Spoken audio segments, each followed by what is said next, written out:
అది అందరూ బాగుండాలని కోరుకుందాం. సుజాత తను ఒక స్కూల్ టీచరు, స్కూల్లో పనిచేస్తూ ఉంటుంది. ఆమె భర్త రఘురాం గవర్నమెంట్ ఆఫీసులో పనిచేస్తూ ఉంటాడు. వాళ్ళకి 2 పిల్లలు. వాళ్ళని హాస్టల్లో పెట్టి చదివించుకుంటున్నారు. ఆ తర్వాత ఒక రోజు అనుకోకుండా సుజాత కళ్ళు తిరిగి పడిపోతుంది. ఏంటి ఇలా అయిపోయింది అనేసి. తనకి షుగర్ లెవెల్ తగ్గిపోయింది.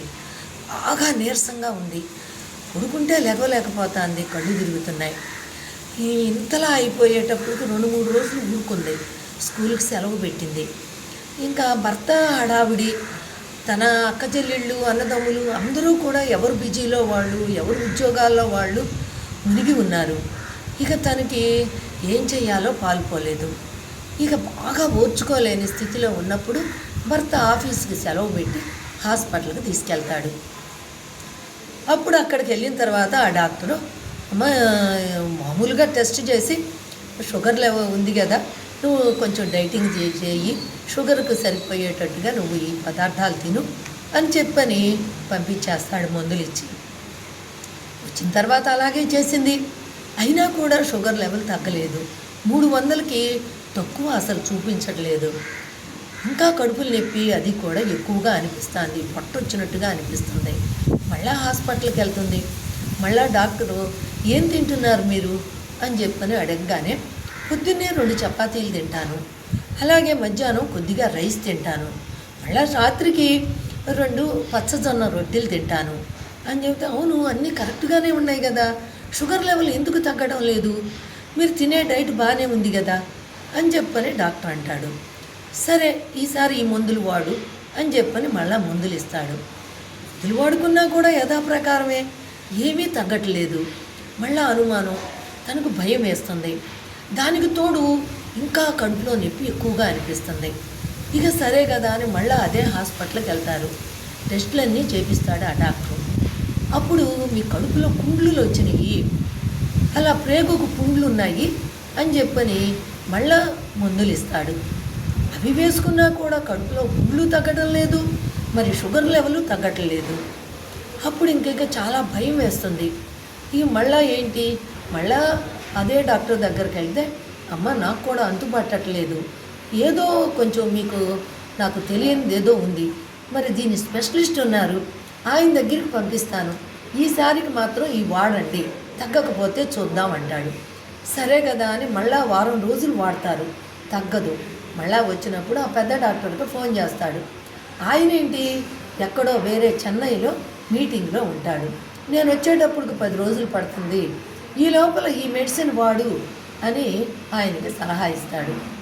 ఆ మెడిసిన్స్ ఇస్తాడు. మళ్ళీ అది వాడుతున్నా కూడా ఏం తగ్గదు. ఆ 2వ రోజున వాళ్ళ చెల్లి కూడా ఒక స్కూల్ నడుపుతూ ఉంటుంది, కామేశ్వరి. ఆవిడ వస్తుంది ఆ స్కూల్ని వేరే వాళ్ళని చూస్తూ ఉండమని చెప్పి, అయ్యో అక్కకి ఎప్పటి నుంచో ఇలా ఇబ్బంది పడుతుంది కదా, చూసొద్దామని ఆవిడ వస్తుంది. ఆవిడ రాగానే వీళ్ళింట్లో ఒక పని మనిషి ఉంటుంది, పని అంతా చేసేసి వెళ్ళిపోతుంది అనమాట. అదే ఆ పని మనిషి చేత 2 రొట్టెలు తెప్పించుకుంటుంది. ఆ పని మనిషికి మా చెల్లి వస్తుంది ఈరోజు, ఇంకొక 3 చపాతీలు ఎక్కువ పట్టుకురా అని చెప్తుందనమాట. ఆవిడ అన్నీ తీసుకొచ్చి బాక్స్లో హాట్ బాక్స్లో పెట్టి ఆవిడ వెళ్ళిపోతుంది. వాళ్ళ చెల్లి వస్తుంది. చెల్లి వచ్చిన తర్వాత ఈవిడని చూస్తే చాలా బాధగా అనిపిస్తుంది. ఏంటక్క మరీ ఇలా అయిపోయావు అని చాలా బాధపడి, టిఫిన్ చేదురా అన్నప్పుడు ఏంటి అంటే ఈ రొట్టెలు. అది చూసి ఆమెకు డౌట్ వస్తుంది, అక్క ఈ చపాతీలు నువ్వే చేసావా? లేదే, బయట నుంచి తెప్పించాను అని అంటే, రోజు బయట నుంచి తెప్పిస్తావా లేకపోతే ఈ రోజేనా అని అంటే, లేదు నాకు స్కూల్కి వెళ్ళే హడావిడిలో పొద్దున్నే ఒక కూర చేస్తాను, ఇక చపాతీలు బయట తెప్పించుకొని తినేసి వెళ్ళిపోతాను అని చెప్తా. తర్వాత ముఖ్య మధ్యాహ్నానికి ఫుడ్ చేసుకుంటాను, ఆ తర్వాత రాత్రికి ఇంకా చేసుకోలేక పచ్చజొన్న రొట్టెలు తెచ్చుకొని తింటున్నాను బయట నుంచే అని చెప్తుంది. అప్పుడు వాళ్ళ చెల్లికి అర్థమైపోతుంది, ఆ కామేశ్వరికి అర్థమయ్యి, నీలో ఉన్న రోగానికి మెయిన్ కారణం ఇయేనక్క అని అప్పుడు చెప్తుంది. ఇప్పుడు మనకి ఈ చపాతీలు, ఈ జొన్న రొట్టెలు ఇవన్నీ కూడా వ్యాపారంగా మారిపోయినాయి. మొన్న మా స్కూల్లో ఒక టీచర్ వాళ్ళ అక్కగారు ఇలాగే వ్యాపారం పెట్టుకున్నారు. నాకు అప్పుడు తెలిసింది వాళ్ళు చేసేది మన ఫుడ్ మంచిగా ఇవ్వటం కాదు, వ్యాపారరీత్యా అమ్ముకుంటున్నారు. 10 కేజీల మైదాలో 1 కేజీ గోధుమ పిండి కలిపి దాన్ని రొట్టెలుగా చేసి అమ్ముతారు. ఒక్కొక్క రొట్టె 10 రూపాయలకు అమ్ముతారు. అలాగే రైసు బియ్యంలో, ఈ కోటా బియ్యంలో వాళ్ళు 20 కేజీల బియ్యంలో 1 కేజీ జొన్నలు పచ్చజొన్నలు కలిపి పట్టించి ఆ పిండితోటి పచ్చజొన్నలు రొట్టెలు అని చెప్పని అమ్ముతారు. రొట్టె 20 రూపాయలు చేసి. అలా అది బిజినెస్గా చేస్తున్నారు కానీ ఆరోగ్య రకంగా చూస్తలేదు ఎవరు. అవి తెచ్చుకొని మనం తెలియక తిని మనం అనారోగ్య పాలవుతున్నాం. దానివల్లే నీకు ఈ జబ్బు అంతా. చూడు, ఇప్పుడు నువ్వు ఆ రొట్టెలు తెప్పించుకోవద్దు, ఆ పనమ్మాయికి ఇంకొక 1000 రూపాయలు ఎక్కువ ఇవ్వు, ఇంట్లో రొట్టెలు చేసి పెడుతుంది అని సలహా చెప్తుంది. అప్పుడేంచి ఈవిడ కూడా నిజమే అని అనుకుని ఇంట్లోనే చపాతీ చేయించుకుని తినటం మొదలుపెట్టింది. అలాగే సాయంత్రం కూడా ఆ జొన్నలు తెప్పించి పిండి పట్టించుకొని జొన్న రొట్టె చేయించుకొని తినటం మొదలుపెట్టింది. అప్పటి నుంచి కొద్దిగా షుగర్ లెవెల్ తగ్గటం మొదలుపెట్టింది. కడుపులో నొప్పి కూడా కొంచెం తగ్గింది. ఇంతలోకి ఆ పెద్ద డాక్టర్ గారు వచ్చారు. వచ్చినప్పుడు కబురు చేశారు.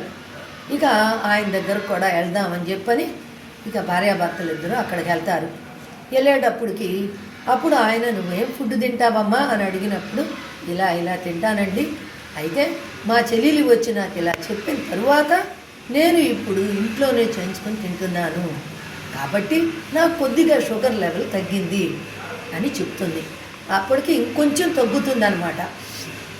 అప్పుడు ఆ డాక్టర్ గారు చెప్తారు, అమ్మా నీళ్ల కానించి ఆయిల్ కానించి అన్నీ కూడా కల్తీనే, ఏమేమి నూనెలు వాడతారో తెలీదు, ఎలాంటి కల్తీ నూనెలు వాడతారు, ఆఖరికి నీళ్లు కూడా కల్తీయేనమ్మా.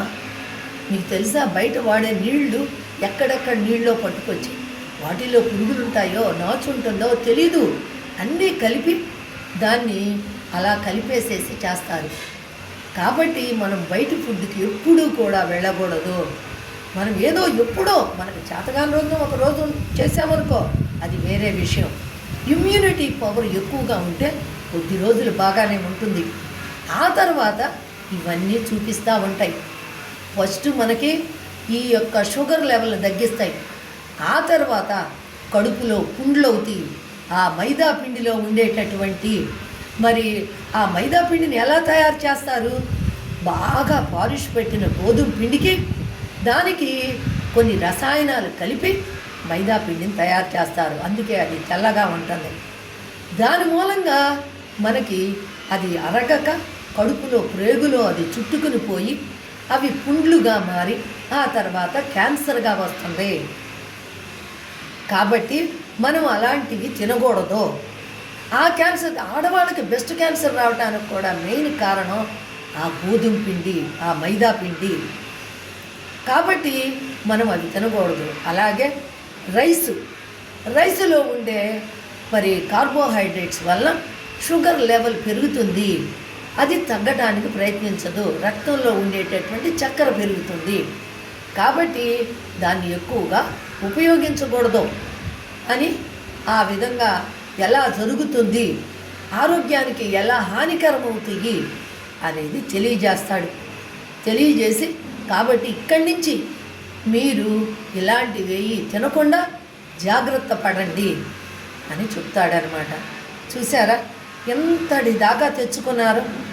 ఇలానే తెలియకుండా బయట తీసుకొచ్చేటటువంటి ఆహార పదార్థాలు తిని మనకు తెలియకుండానే మన ఆరోగ్యాన్ని మనం పాడు చేసుకుంటున్నాం. మరి క్యాన్సర్ వ్యాధితో పోతున్నారు అంటే మెయిన్ కారణం ఇదే. ముఖ్యమైన కారణాలు బయట ఫుడ్తోటే మనకు ఎక్కువ రోగాలు రావడం అనేది జరుగుతుంది. కాబట్టి ఎవరూ కూడా ఎక్కువగా బయట ఫుడ్కి వెళ్ళకండి, ఎప్పటికైనా ప్రమాదమే. ఇప్పుడు ఇమ్యూనిటీ పవర్ ఉంటుంది యంగ్ ఏజ్లో, అది తగ్గిన తర్వాత తొందరగా అటాక్ అవుతుంది. అలానే లేదు అంటే కొంచెం వయసు పెరిగిన తర్వాత ఈ రోగాలన్నీ అటాక్ అవుతాయి. అప్పుడు కూడా అనుభవించాల్సిందే. చాలామందికి ఇప్పుడు ఉండేటటువంటి కుర్రవాళ్ళంతా కూడా బయట ఫుడ్లకు అలవాటు పడి వాళ్ళకు ఉన్నటువంటి ఆరోగ్యాన్ని పాడు చేసుకుంటున్నారు. అది తెలియక అవి రుచికరంగా ఉంటాయి కాబట్టి ఏవేవో కలుపుతారు. ఆ కలిపిన వాటి వలన ఆ పదార్థానికి ఆ రుచి వస్తుంది. ఆ రుచికి ఆశపడి వీళ్ళంతా కూడా దాన్ని తినటం, ఆ తర్వాత రోగాల బారిన పడతాం. కాబట్టి ఇది మీకు నచ్చినట్టయితే మరి మీరు కూడా బయట ఫుడ్కి ఎవరు వెళ్ళకండి. ఇది తెలుసుకుని మసులుకోండి. ఇది మీకు నచ్చినట్టయితే ఒక లైక్ చేయండి, అలాగే ఒక కమెంట్ ఇవ్వండి. మీకు నచ్చితే కనుక షేర్ చేయండి.